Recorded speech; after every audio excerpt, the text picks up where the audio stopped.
Il y a cette image, ouais, plutôt cette petite série de scènes qui pose vraiment tout de suite le décor, de notre décryptage d'aujourd'hui. Imagine un peu un père de famille.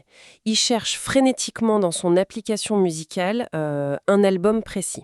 Genre l'album particulier qu'il veut absolument montrer à son gosse. Voilà, l'album qui l'a fait pleurer pour la première fois quand il était jeune, et il veut le faire écouter à son fils. Et le truc, c'est qu'il a payé pour cet album. Un téléchargement fait il y a quoi, 6 ans? Ouais, c'est pas si vieux en plus. Bah non, mais la plateforme n'existe plus. Le lien est complètement mort et l'album s'est juste volatilisé avec elle. Il lui reste rien d'autre qu'un vague reçu par email, quoi. C'est triste, mais à même moment, tu peux prendre le cas d'une chercheuse. Une chercheuse en histoire du jeu vidéo, par exemple. Elle tient entre ses mains la copie physique d'un jeu qui est sorti en 2003. D'accord. Sauf que le disque est tellement rayé qu'il est impossible à lire. Donc logiquement, elle se tourne vers la version numérique. Mais là, surprise, le jeu exige une authentification en ligne pour se lancer. Ah, la fameuse connexion obligatoire. Exactement. Et le serveur central qui valide cette vérification, il a été débranché en 2019. Donc l'œuvre, même si elle est physiquement présente sur un disque dur, elle est devenue techniquement inaccessible. Un poids mort en fait. C'est fou. Et pour compléter ce petit tableau, ajoutons un cinéphile. Le gars veut revoir un film qu'il avait découvert en streaming il y a, disons, 3 ans. Il tape le titre dans le moteur de recherche et là, résultat vide. Retiré du catalogue. Complètement. Introuvable en téléchargement légal, jamais édité en Blu-ray non plus. Le film a tout simplement cessé d'exister juste parce qu'un contrat de licence a expiré ou, tu sais, parce qu'une décision fiscale a été prise quelque part dans les bureaux d'un grand studio. C'est ça. Ces trois scènes, on dirait qu'elles sortent tout droit d'un roman dystopique, hein. Totalement. Mais en fait, c'est la réalité technique de millions de personnes aujourd'hui. Et c'est exactement le cœur de la grande enquête publiée par Block News en avril 2026. Depuis Calais. Une enquête qui s'intitule très justement « La dématérialisation totale ». Et la mission de cette enquête, et par extension un peu l'objectif de notre exploration des sources aujourd'hui, c'est de comprendre les mécanismes de ce basculement. Parce que pendant des années, on va pas se mentir, le discours dominant, c'était la promesse de l'accès illimité. Culture humaine au bout des doigts. C'est ça. Mais en décortiquant les contrats, les décisions de justice et les bilans comptables de ce rapport, on se rend compte que cette promesse, elle a agi comme un énorme cheval de Troie. Elle a permis une révocation silencieuse, vraiment en douceur, de notre droit de propriété. C'est le mot-clé, ouais. Révocation. Et franchement, quiconque a un jour cliqué sur le bouton Acheter pour se constituer une petite bibliothèque numérique, que ce soit sur une liseuse, une console ou une plateforme de VOD, cette personne est directement concernée par ce qu'on va dire. Absolument. Tout le monde est dans le même bateau là-dessus. Évidemment, il faut d'abord regarder le contrat de base. Il y a un décalage tellement immense entre le mot utilisé, ce fameux bouton Acheter, et la réalité juridique derrière. Bah oui, parce que techniquement, tu n'achètes rien. C'est ça. Croire qu'on possède un jeu ou un film numérique aujourd'hui, c'est un peu comme payer le prix fort pour une maison. Tu payes un demi-million d'euros, tu t'installes avec tes clés, super. Mais en fait, tu as signé un papier en tout petit qui autorise le promoteur à changer les serrures à distance ou carrément à raser le bâtiment quand il veut, sans te donner un centime de compensation. C'est une super image. Ça illustre bien la brutalité du truc. Mais la réalité technique du numérique, c'est presque encore plus pernicieux que ça. Ah ouais? Ouais, en fait, imagine que ce serait plutôt une maison construite avec des matériaux bizarres, des matériaux qui nécessitent un signal permanent venant du promoteur pour garder leur forme solide. Waouh, ok. Et dès que le signal s'arrête, paf, les murs se dissolvent.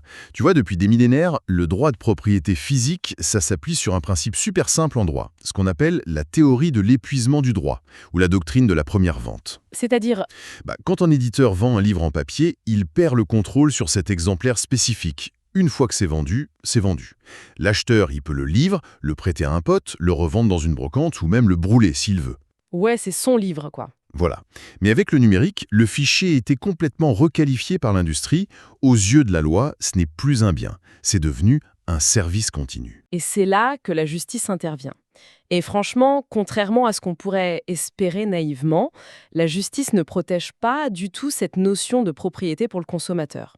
Le rapport de Block News détaille une décision qui a fait jurisprudence en 2019, l'affaire Tom Cabinet. Ah oui, très gros dossier ça. Ouais, jugée par la Cour de justice de l'Union européenne. Et l'enjeu était hyper basique en fait. Est-ce qu'une plateforme peut organiser la revente de livres numériques d'occasion? En gros, j'ai fini mon e-book, je veux le revendre à moitié prix à quelqu'un d'autre. Une brocante numérique, quoi. Exactement. Et la Cour a dit non. Non, c'est interdit. Et la mécanique juridique derrière ce non est assez hallucinante. Vas-y, explique. Les juges ont estimé que fournir un e-book d'occasion, c'est pas la distribution d'un objet, c'est ce qu'ils appellent une communication au public. D'accord, donc c'est un acte de diffusion. Voilà. En termes de droit d'auteur, ça veut dire que chaque nouvelle transmission de ton fichier numérique, c'est considéré comme une toute nouvelle communication. Et qui dit nouvelle communication, dit nouvelle autorisation nécessaire des ayants droit, et donc potentiellement une nouvelle rémunération. Et comme le fichier, contrairement à un livre de poche, il ne s'use pas avec le temps, il n'a pas les pages cornées, la Cour considère qu'un marché de l'occasion numérique, ça détruirait complètement le marché principal du neuf. C'est ça, et la France a encore consolidé cette vision très récemment. En octobre 2024, la Cour de cassation a rendu un arrêt dans un gros bras de fer. Ça opposait l'UFC Que Choisir, l'association de consommateurs, à Valve. Valve, la boîte derrière Steam, la grosse plateforme de jeux sur PC. Tout à fait. L'UFC Que Choisir exigeait le droit pour les joueurs de pouvoir revendre leurs jeux dématérialisés. Et la Cour a dit non. Elle a refusé en définissant le jeu vidéo numérique comme une œuvre complexe. Une œuvre complexe, c'est-à-dire un mélange entre du logiciel pur et de la création artistique. C'est ça. Et ça justifie, selon eux, l'impossibilité légale de céder le jeu. Donc en fait, le bouton acheter sur Steam, il devrait littéralement s'appeler payer pour une licence d'accès conditionnelle et révocable. Ce qui tiendrait pas sur le bouton, on est d'accord. Mais blague à part, cette redéfinition légale, c'est vraiment pas un accident, c'est pas une erreur de parcours. Non, c'était voulu. Totalement voulu. C'était même la condition préalable et absolument nécessaire pour que le modèle économique dominant d'aujourd'hui puisse s'installer. Je veux dire, si les consommateurs possédaient vraiment les fichiers, avec le droit de les stocker hors ligne pour toujours, de les revendre, le modèle par abonnement, le streaming, il s'effondrerait mathématiquement. Ce qui nous amène, de façon assez logique, à la réalité économique derrière ce grand rideau du streaming. Et s'il y a un secteur où cette mutation a été super agressive, c'est l'industrie musicale. Oh que oui. Les chiffres de 2024 en France montrent que le streaming représente maintenant les 2/3 du chiffre d'affaires des producteurs, et l'industrie, elle nous vend ça comme l'ultime démocratisation, pas vrai? Toute la musique du monde, là, dans ta poche, contre un abonnement de, 10 € par mois? Ouais, sur le papier, c'est magique. Sauf que le mécanisme de rémunération caché derrière cette belle façade, il est d'une brutalité extrême pour les créateurs. Ce qui est fascinant ici, c'est vraiment de regarder comment l'argent est distribué en pratique. C'est pas intuitif du tout. Les plateformes utilisent ce qu'on appelle un système de répartition pro-rata, ou centré sur le marché global. Ok, donne-nous un exemple concret pour qu'on comprenne bien. Bien sûr. Imagine que tu payes tes 10 € mensuels.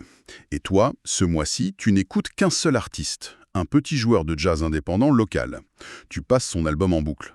On pourrait se dire, logiquement, mes 10 € moins la commission de Spotify ou Apple, ils vont directement dans la poche de ce joueur de jazz, non? Bah oui, ça semblerait juste, j'écoute que lui. Eh bien, pas du tout. Tout l'argent de tous les abonnés du pays est versé dans un seul et gigantesque pot commun. D'accord. Et ce pot géant, il est ensuite découpé et divisé en fonction des parts de marché globales de chaque artiste. Attends, donc si une énorme méga star de la pop, capte 2% de toutes les écoutes mondiales ce mois-là, Elle récupère 2% de l'intégralité de l'argent de ce pot commun. y compris une partie de mes 10 € à moi, alors que j'ai écouté que du jazz indé. Exactement. L'argent de ton abonnement part chez une star que tu n'as même pas écouté une seule seconde. En fait, l'argent des auditeurs de niche ou de genre moins populaire subventionne littéralement les superstars mondiales. Mais c'est un système complètement inégalitaire, en fait. Profondément. C'est le moteur d'une inégalité massive. Et ça explique les chiffres assez abyssaux que Block News a sortis dans l'enquête. Aujourd'hui, un stream sur Spotify, ça rapporte entre 0,003 et 0,005 $. C'est des miettes. C'est rien du tout. Pour qu'un artiste indépendant en France arrive à générer l'équivalent d'un SMIC, il lui faut des millions et des millions d'écoutes. Tu te dis, 1 million de streams, c'est énorme, c'est un succès viral de fou pour un petit indé. Ouais, on ferait péter le champagne pour 1 million de streams. Sauf qu'une fois que le label et le distributeur ont pris leur part, ça se transforme en, à peine 1000 ou 2000 € net pour l'artiste. Donc, si je résume, l'industrie a remplacé un ancien modèle où vendre directement 100 ou 200 CD suffisait pour faire vivre une petite production, par un modèle basé sur l'attention massive où seul le volume ultra-industriel compte. C'est ça. Le volume écrase tout. Et ça s'arrange pas, hein.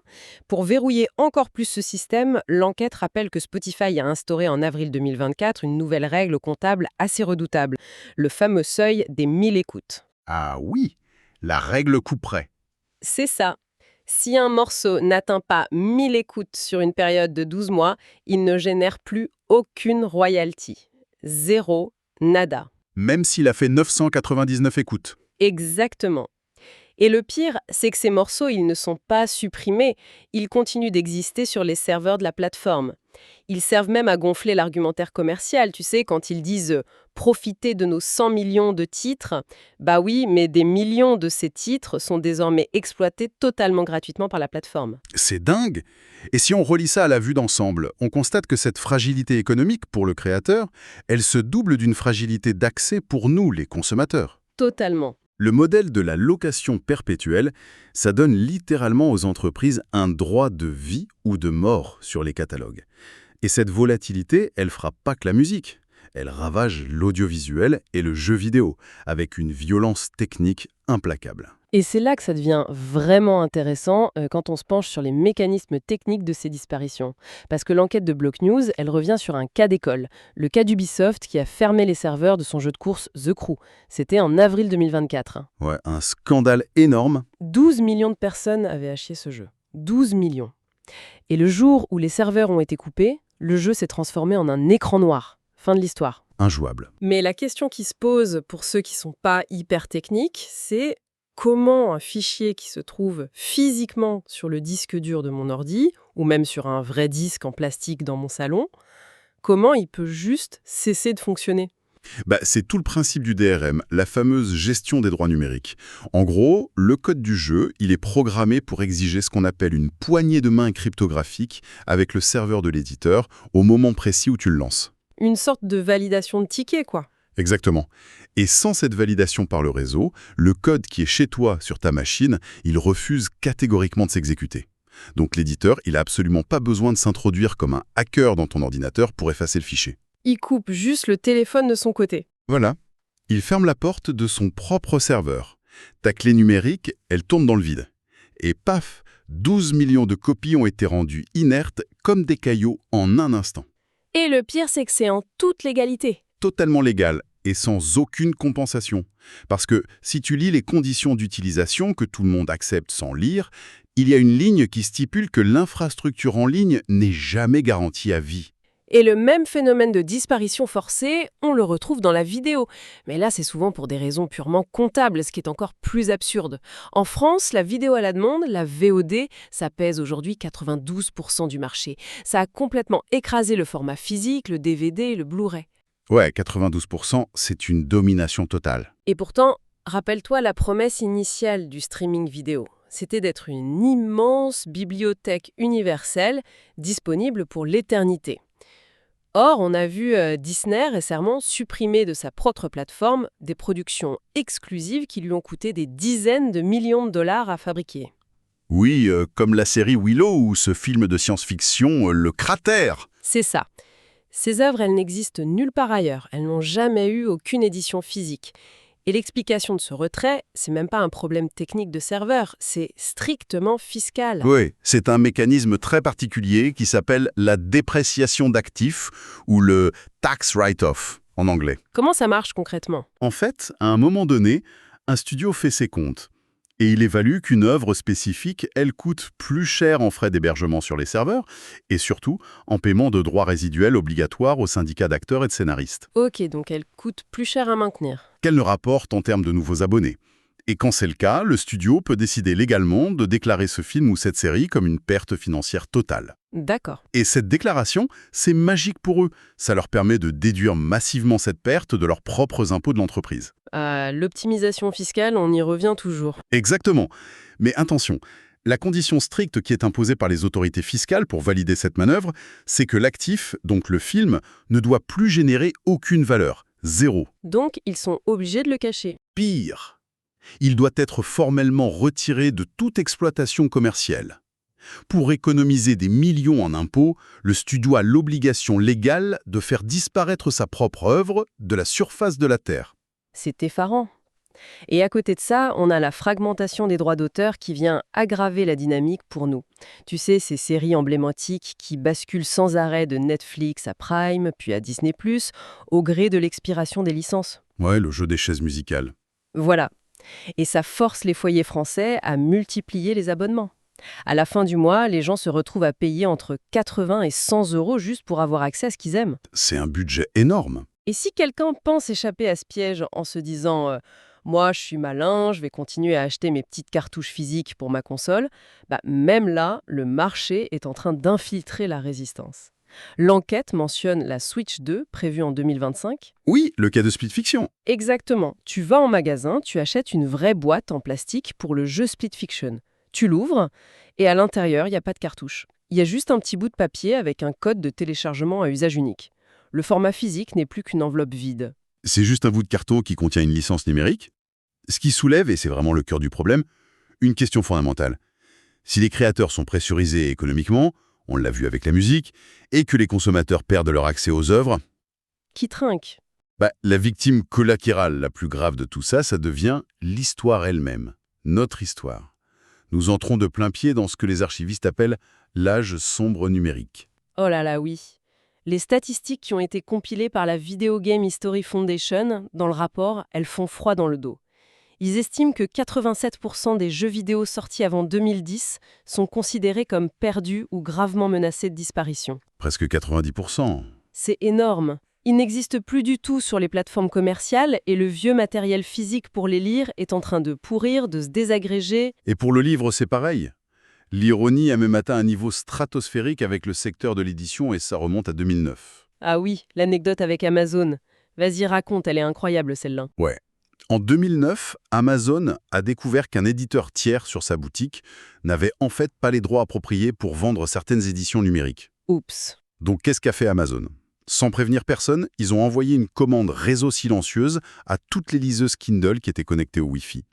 Et ils ont effacé, à distance, les fichiers de ces livres directement dans les appareils des gens. Déjà, ça, c'est flippant. Mais l'ironie suprême, c'est qu'un des titres qui a été supprimé à distance depuis le siège d'Amazon ce jour-là, c'était le roman 1994 de George Orwell. Non mais c'est pas possible. Si, le livre symbole mondialement connu sur la manipulation des archives, l'effacement de la mémoire par Big Brother, il a été supprimé par une simple ligne de code à distance. L'ironie est cruelle.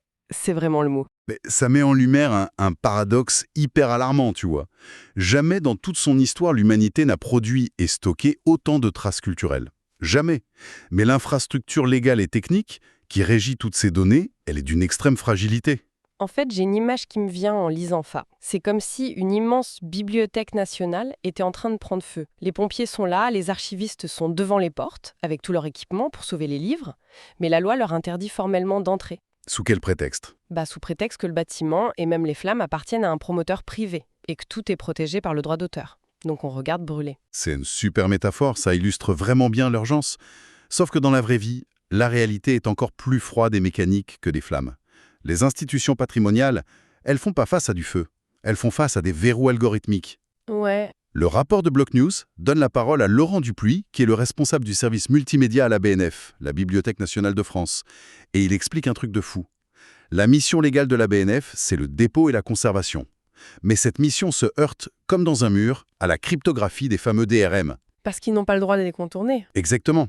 En Europe, tout comme aux États-Unis, il est strictement, pénalement illégal de contourner ou de casser un verrou numérique protégé par le droit d'auteur. Même, et c'est ça le pire, même pour une institution de l'État qui cherche uniquement à archiver l'œuvre pour la postérité. Donc l'outil juridique qui a été conçu à la base pour protéger la rémunération des auteurs, il se retourne aujourd'hui contre la survie même de l'œuvre à long terme. C'est ça le drame. Et quand des fondations indépendantes essaient de pallier ce problème et de faire le boulot, elles subissent des assauts judiciaires qui sont totalement dévastateurs. Comme ce qui se passe avec l'Internet Archive. Voilà. L'Internet Archive, c'est cette gigantesque base de données à but non lucratif.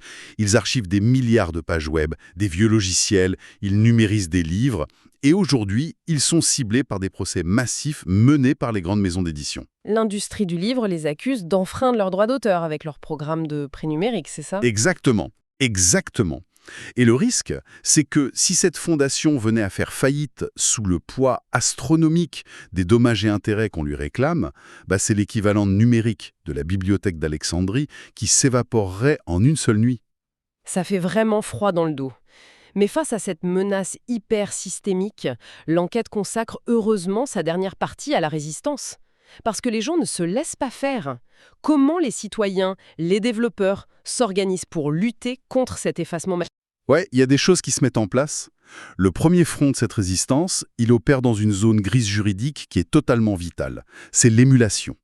Ah, les émulateurs. Oui, il y a des projets collaboratifs colossaux, comme MAM par exemple, où des passionnés passent des années à concevoir des logiciels capables de simuler sur un PC moderne les architectures matérielles de vieilles consoles ou de bornes d'arcade qui n'existent plus. Mais pour que ces émulateurs fonctionnent, il faut les nourrir avec ce qu'on appelle des ROM. Précise un peu ce que c'est une ROM pour ceux qui connaissent pas le terme technique. Bien sûr, ROM, c'est l'acronyme de Read Only Memory. En gros, c'est l'acte de copier bit par bit le code binaire qui est physiquement gravé sur la puce de silicium d'une vieille cartouche de jeu. D'accord. Et on en fait un fichier qu'on peut exécuter sur un ordinateur d'aujourd'hui. C'est vraiment le divorce technique entre le logiciel et son support matériel qui est en train de mourir là. Sauf que créer et distribuer ces ROM, c'est illégal, non? Ça flirte constamment avec l'illégalité, oui, au regard d'une interprétation très stricte du droit d'auteur. Mais soyons clairs, sans ces communautés de pirates qui utilisent des méthodes de vrais archivistes professionnels, des pans entiers de l'histoire du logiciel auraient déjà totalement disparu. C'est clair. Et au-delà des zones grises, on voit aussi émerger des actions citoyennes massives, en pleine lumière cette fois. L'enquête parle du mouvement #StopKillingGames. Ah oui, suite à l'affaire The Crew d'Ubisoft. Exactement. Après la fermeture des serveurs, un créateur du nom de Ross Scott a lancé une pétition mondiale. Et ça a cartonné, ça a dépassé le 1,5 million de signatures. C'est impressionnant. Et ce qui est intéressant, c'est que leur objectif, c'est pas d'exiger des éditeurs qu'ils maintiennent des serveurs ouverts à perte jusqu'à la fin des temps. Ce serait intenable financièrement. Non, l'objectif, c'est d'exiger une loi. Une loi qui obligerait l'éditeur, quand un jeu atteint sa fin de vie commerciale, à publier une dernière petite mise à jour. Une mise à jour pour désactiver le DRM, c'est ça? Exactement, désactiver la vérification en ligne ou fournir les outils pour que les joueurs puissent héberger eux-mêmes leur propre serveur privé. En gros, il s'agit de demander légalement aux éditeurs de neutraliser le poison qu'ils ont eux-mêmes intégré dans le code avant de partir. C'est une demande super rationnelle en fait. Et du côté institutionnel, il y a aussi des initiatives qui tentent de concilier le droit avec le besoin de conservation. La BNF fait des choses de son côté. Oui, la BNF participe à un gros projet européen qui s'appelle KEEP. Le but, c'est de développer des cadres d'émulation qui seraient 100% légaux et portables pour les chercheurs. Et dans le domaine littéraire, l'enquête cite des startups de 2025 comme Totario. Ils font quoi, eux? Ils tentent de bâtir une nouvelle infrastructure technologique basée sur la blockchain. L'idée, c'est de pouvoir certifier le transfert d'un e-book d'un lecteur à un autre de manière sécurisée, tout en automatisant le versement d'une petite micro-commission à l'auteur au moment de la revente d'occasion. Ah, donc c'est une tentative de recréer l'épuisement du droit, mais par l'algorithme, pour que ça passe auprès des éditeurs. Exactement. C'est trouver un compromis technique. Mais au-delà de la tech, je trouve que ce qui révèle la mutation la plus fascinante dans cette enquête, c'est le changement de comportement des consommateurs eux-mêmes. On observe depuis quelques années le retour massif, mais vraiment massif, du disque vinyle. Ça bat des records de vente chaque année. C'est vrai. Et on observe aussi ces communautés qui organisent ce qu'ils appellent des buy-outs. Ah oui, les achats massifs avant les fermetures. Voilà. Quand une boutique en ligne annonce sa fermeture, comme les stores de la Wii U ou de la PS3, les gens se ruent pour acheter en masse des cartouches d'occasion ou télécharger tout ce qu'ils peuvent. Pendant longtemps, l'industrie a regardé ça un peu de haut en disant « Oh, c'est juste une mode rétro, c'est de la nostalgie pour le bruit de l'aiguille sur le disque. Mais l'analyse des sources prouve bien que c'est pas juste de la nostalgie. Acheter un support physique aujourd'hui, c'est devenu un véritable acte de défiance politique. » Totalement. Face à des contrats qui autorisent l'altération ou la destruction à distance de tes œuvres, ramener l'objet physique tangible dans la sphère privée de ton salon, c'est littéralement le seul moyen de sécuriser ton accès à la culture. C'est une tentative de reprendre le contrôle face à un écosystème qui est basé sur la location forcée et sur l'obsolescence programmée. Alors, avec tout ça, qu'est-ce que ça veut dire au final, hein? Si on prend un peu de recul sur cette enquête exhaustive de Block News, la conclusion, elle s'impose un peu d'elle-même. Ouais, clairement. La transition vers le streaming, on nous l'a vendu comme une libération technologique. Mais en réalité, ça cache un transfert de pouvoir sans précédent entre les mains des entreprises. Avoir un accès instantané à des millions de titres dans le métro, c'est une prouesse technique indéniable. C'est génial. C'est super pratique. Très pratique. Mais cette commodité, elle ne doit pas nous aveugler sur sa vraie nature juridique. Le streaming, c'est qu'un service de location très précaire. Et surtout, l'efficacité de ce modèle ne justifie ni l'asphyxie l'asphyxie économique des créateurs indépendants, ni l'anéantissement de notre mémoire culturelle par des mécanismes fiscaux absurdes ou des DRM. Exactement. Et l'enjeu des prochaines années, ça va pas être de rejeter l'innovation et de tous retourner à la cassette audio analogique. C'est pas ça le but. Le vrai défi, il est purement législatif. Il faut changer les lois. Voilà. Il s'agit de redéfinir collectivement, en tant que société, les droits du consommateur sur ces biens numériques. Il faut qu'on arrive à dissocier la survie d'une œuvre des impératifs d'optimisation fiscale d'une multinationale. Et surtout, il faut garantir que la mémoire de notre siècle ne dépende pas de l'humeur d'un serveur privé qui peut fermer du jour au lendemain. C'est essentiel. Mais juste avant de conclure, il y a une dimension très particulière qui émerge à la fin de cette enquête, et je trouve qu'elle prolonge la réflexion bien au-delà de la simple industrie. Hein? Laquelle? On a longuement parlé des mécanismes de la disparition à grande échelle des bibliothèques mondiales. Mais si on applique ces mêmes mécanismes à l'échelle d'une seule vie humaine, les implications, elles donnent le vertige. Comment ça? Les œuvres culturelles, c'est pas juste du divertissement qu'on consomme et qu'on jette. Les romans qui bouleversent nos certitudes, les films qui façonnent notre empathie, les albums qui rythment nos souvenirs d'enfance. L'accumulation de tous ces choix au fil du temps, ça constitue vraiment notre ADN intime. Ouais, c'est vrai. C'est ce qui fait de nous qui on est. Et jusqu'à présent, cette empreinte culturelle, elle se matérialisait. Quand quelqu'un décédait, lors d'une succession, la famille héritait de bibliothèques physiques, d'étagères avec des livres remplis de petites annotations, de collections de disques classés. Oui, on fouillait dans les cartons des grands-parents. Exactement. Et parcourir ces objets physiques, ça permettait aux générations suivantes de reconstituer un peu l'architecture mentale de la personne disparue, de comprendre ses goûts, ses évolutions, son histoire. Ah, je vois où tu veux en venir. C'est vrai que si notre identité culturelle est désormais enfermée dans des comptes en ligne, protégés par des mots de passe, Des comptes régis par des licences strictement personnelles et non transférables, et qui s'éteignent instantanément au décès du titulaire, que se passe-t-il à ce moment-là? c'est le vide. Aucun de ces fichiers numériques ne peut légalement être légué à tes enfants. Voilà. Sans droit de transmission sur nos bibliothèques numériques, c'est l'héritage personnel complet de quelqu'un qui s'évapore en même temps que la clôture du compte. Une disparition pure et simple, silencieuse, dans l'anonymat d'un cloud lointain. C'est fou d'y penser comme ça. Cette redéfinition de la propriété dont on parle depuis le début, en fait, elle prive carrément les générations futures des artefacts dont ils auraient besoin pour comprendre qui nous étions. Exactement. Si on accepte l'idée que nous n'avons été que les locataires temporaires de la culture qui nous a pourtant façonnés, quelle trace tangible il restera de notre passage quand notre location arrivera à son terme? Et c'est une question qui résonne bien, bien au-delà des débats techniques sur le droit d'auteur. Et franchement, je trouve que ça donne soudainement une toute autre valeur aux livres un peu cornés et aux vieux disques rayés qui encombrent encore nos étagères dans le salon. Ça invite vraiment à une réflexion fondamentale sur la matérialité de notre propre histoire. Sur ce, on vous laisse méditer là-dessus et on se retrouve pour notre prochain décryptage.